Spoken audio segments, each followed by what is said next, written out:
Assalamualaikum warahmatullahi wabarakatuh. Saya Siti Aulia Zahra dengan NIM 221210154, kelas PAI 4E. Di sini saya akan menjelaskan tentang kurikulum humanistik. Sebelum membicarakan kurikulum humanistik, terlebih dahulu kita perlu memahami apa yang dimaksud dengan kurikulum. Setiap orang, kelompok masyarakat, atau bahkan ahli pendidikan yang dapat mempunyai penafsiran yang berbeda tentang pengertian kurikulum. Secara etimologis, istilah kurikulum berasal dari bahasa Yunani, yaitu kurir yang artinya pelari dan kurer yang berarti tempat berpacu. Istilah kurikulum berasal dari dunia olahraga, terutama dalam bidang atletik pada zaman Romawi kuno di Yunani. Dalam bahasa Prancis, istilah kurikulum berasal dari kata courir yang berarti berlari. Kurikulum berarti suatu jarak yang harus ditempuh oleh seorang pelari dari garis start sampai dengan garis finish untuk memperoleh medali atau penghargaan. Jarak yang harus ditempuh tersebut kemudian diubah menjadi program sekolah dan semua orang yang terlibat di dalamnya. Program tersebut berisi mata pelajaran yang harus ditempuh oleh peserta didik selama kurun waktu tertentu. Kurikulum juga dapat diartikan sebagai seperangkat rencana dan pengaturan mengenai tujuan, kompetensi dasar, materi standar, dan hasil belajar, serta cara yang digunakan sebagai pedoman penyelenggaraan kegiatan pembelajaran untuk mencapai kompetensi dasar dan tujuan pendidikan. Selanjutnya, kita akan membahas pengertian kurikulum humanistik. Nah, kurikulum adalah seperangkat rencana dan pengaturan mengenai tujuan, isi, dan bahan pelajaran, serta cara yang digunakan sebagai pedoman penyelenggaraan kegiatan pembelajaran untuk mencapai tujuan kegiatan pendidikan tertentu. Sedangkan humanistik berasal dari kata humanis yang secara etimologis adalah orang yang mendambakan dan memperjuangkan terwujudnya pergaulan hidup yang lebih baik. Humanis juga didefinisikan sebagai faham yang menganut bahwa manusia adalah subjek terpenting, lalu kaitannya dengan kurikulum. Bahwa yang dimaksud dengan kurikulum humanistik adalah kurikulum yang berorientasikan pada perkembangan kepribadian, sikap, emosi, atau perasaan peserta didik. Menurut teori Maslow, teori humanistik ini lebih mengedepankan motivasi untuk membantu mengembangkan potensi peserta didik secara penuh. Sedangkan menurut Rogers, teori humanistik ini membahas tentang belajar dan pembelajaran. Selanjutnya, konsep kurikulum humanistik. Konsep kurikulum humanistik merupakan pendekatan pendidikan yang mengacu pada filosofi belajar humanisme yang berfokus pada pengembangan diri individu secara holistik. Nah, kurikulum ini mengacu pada konsep aliran pendidikan pribadi atau personalized education yang lebih memberikan tempat utama kepada siswa dan menganggap siswa sebagai pribadi seutuhnya atau orang sebagai satu kesatuan. Kurikulum humanistik tidak terdapat dalam undang-undang secara langsung, namun konsep ini dikembangkan oleh para ahli pendidikan humanistik dan telah digunakan dalam berbagai sistem pendidikan di dunia. Konsep kurikulum humanistik sebenarnya lebih ke arah kurikulum yang dapat mengaktualisasikan dirinya sesuai dengan potensi dan keunikan masing-masing. Dalam kurikulum humanistik, guru diharapkan dapat membangun hubungan emosional yang baik dengan peserta didiknya untuk pengembangan lebih lanjut dari individu peserta didik. Pendekatan humanistik muncul terutama dalam proses interaksi kelas, di lingkungan belajar, dan dalam cara pelajaran disajikan, sehingga tidak dalam orientasi filosofisnya. Nah, kita akan membahas ciri-ciri kurikulum humanistik. Ciri-ciri utama kurikulum humanistik yang pertama, pemahaman dan pengembangan sisi humanistik. Kurikulum humanistik berfokus pada pemahaman dan pengembangan sisi humanistik dalam kehidupan siswa, termasuk pemahaman tentang keadilan, kesejahteraan, keadilan sosial, dan kemanusiaan. Yang kedua, pendekatan holistik. Kurikulum humanistik mengintegrasikan pemahaman-pemahaman dari berbagai sumber, termasuk ilmu pengetahuan, ilmu sosial, dan ilmu budaya. Yang ketiga, pengembangan karakter. Kurikulum humanistik difokuskan pada pengembangan karakter siswa, termasuk pada sifat-sifat seperti kreativitas, inovatif, dan juga kritis. Yang keempat, pengembangan kompetensi. Kurikulum humanistik berfokus pada pengembangan kompetensi siswa, termasuk kompetensi kritis, kompetensi kreatif, dan kompetensi sosial. Yang kelima, pengembangan sikap. Kurikulum humanistik berfokus pada pengembangan sikap siswa, termasuk sikap toleransi, sikap empati, dan sikap kritis. Yang keenam, pengembangan keterampilan. Kurikulum humanistik berfokus pada pengembangan keterampilan siswa, termasuk keterampilan komunikasi, keterampilan kolaborasi, dan keterampilan kritis. Yang ketujuh, pengembangan pemahaman tentang keadilan dan kesejahteraan. Kurikulum humanistik berfokus pada pengembangan pemahaman siswa tentang keadilan dan kesejahteraan, termasuk pemahaman tentang hak-hak manusia, keseimbangan ekonomi, dan keseimbangan lingkungan. Yang kedelapan, pengembangan pemahaman tentang keadilan sosial. Kurikulum humanistik fokus pada pengembangan pemahaman siswa tentang keadilan sosial, termasuk pemahaman tentang perlakuan yang sesuai, perlakuan yang berdasarkan keadilan, dan perlakuan yang berdasarkan keseimbangan. Kesembilan, pengembangan pemahaman tentang kemanusiaan. Kurikulum humanistik berfokus pada pengembangan pemahaman siswa tentang kemanusiaan, termasuk pemahaman tentang peran individu dalam menciptakan kesejahteraan dan keadilan. Dan yang terakhir, pengembangan pemahaman tentang budaya.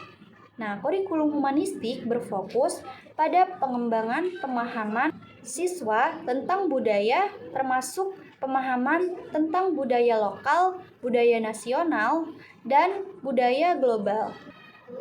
Kurikulum humanistik ini diharapkan dapat membantu siswa menjadi individu yang berpikir kritis, kreatif, kritis, serta memahami dan mengembangkan karakter yang sesuai dengan keadilan, kesejahteraan, dan kemanusiaan. Selanjutnya, tujuan kurikulum humanistik. Tujuan kurikulum humanistik adalah untuk mengembangkan proses kepribadian yang berkaitan dengan kondisi ideal dan perkembangan ego, serta tekanan pada pertumbuhan, integritas, dan otonomi kepribadian, serta sikap yang sehat terhadap diri sendiri, orang lain, dan belajar. Kurikulum humanistik juga bertujuan untuk memperluas kesadaran diri siswa dan membentuk proses kepribadian dengan kondisi ideal dan perkembangan ego. Selanjutnya, peran kurikulum humanistik.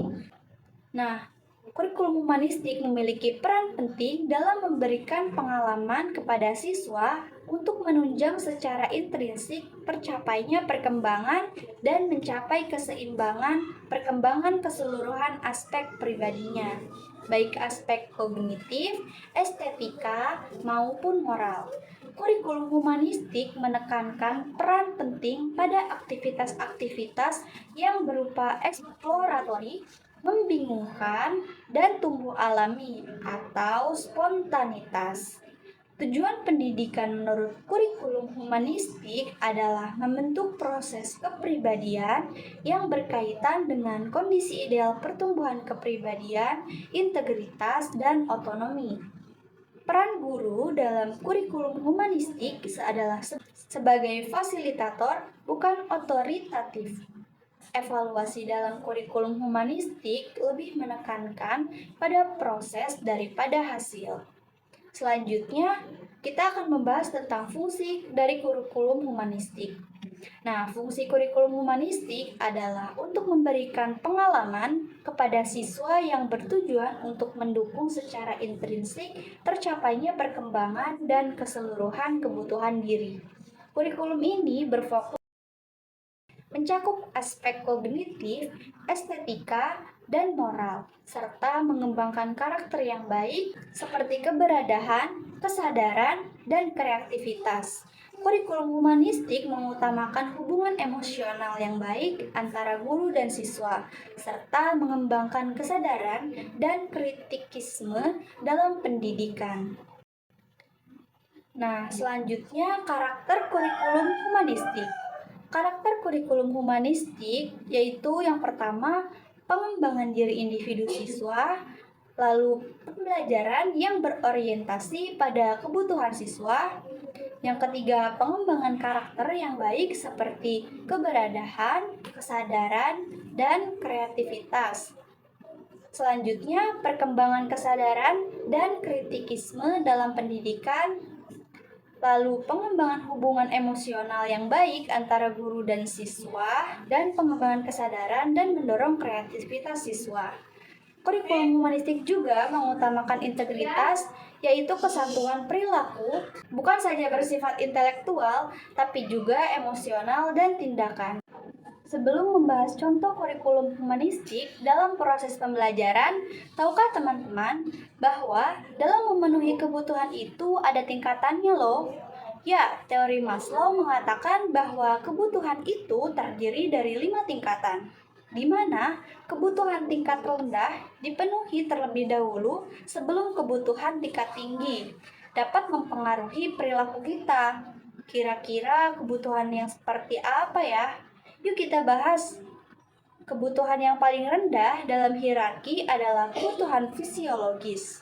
Kebutuhan inilah yang pasti kita penuhi terlebih dahulu, karena jika tidak terpenuhi, maka kita tidak bisa memenuhi kebutuhan yang lainnya. Setelah itu, kebutuhan yang harus terpenuhi adalah kebutuhan rasa aman yang dapat menyelamatkan kehidupan kita di masa sekarang dan masa yang akan datang. Kita hidup pastinya tidak sendirian kan? Kita memerlukan orang lain hadir di sekitar kita, dan itu adalah hal yang wajar. Contohnya, dalam hal membutuhkan kasih sayang, seperti di keluarga kita membutuhkan kasih sayang dari kedua orang tua dan keluarga yang lainnya. Nah, setelah melakukan banyak hal, tentu kita mengharapkan sesuatu yang lebih kan? Contohnya, dalam mendapatkan replikasi atau nama baik atas apa yang sudah kita kerjakan. Dan kebutuhan yang paling tinggi dalam hierarki adalah kebutuhan aktualisasi diri atau menggali dan mengembangkan potensi yang ada pada diri kita sesuai dengan minat dan bakat yang kita miliki. Selain hierarki kebutuhan, kecenderungan aktualisasi juga berperan dalam teori humanistik ini loh. Kecenderungan ini adalah keinginan untuk memenuhi potensi yang kita miliki hingga mencapai tahap human beings yang cukup. Dan kita ditakdirkan untuk berkembang dengan cara yang berbeda-beda, sesuai dengan kepribadian yang kita miliki. Dan ternyata lingkungan belajar juga dapat mempengaruhi aktualisasi diri kita loh.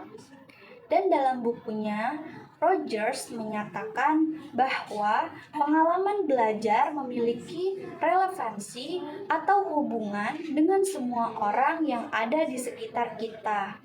Dan berikut ini adalah penerapan teori humanistik dalam pembelajaran. Nah, yang pertama, guru dapat memberikan reward kepada peserta didik yang telah berhasil mengajarkan suatu hal agar peserta didik tersebut lebih semangat dalam pembelajaran. Nah, yang kedua, peserta didik perlu dihindarkan dari tekanan lingkungan sehingga mereka akan merasa aman untuk belajar lebih mudah dan lebih bermakna. Yang ketiga, beri kesempatan kepada peserta didik untuk mengembangkan kemampuannya agar peserta didik mendapatkan pengalaman belajar.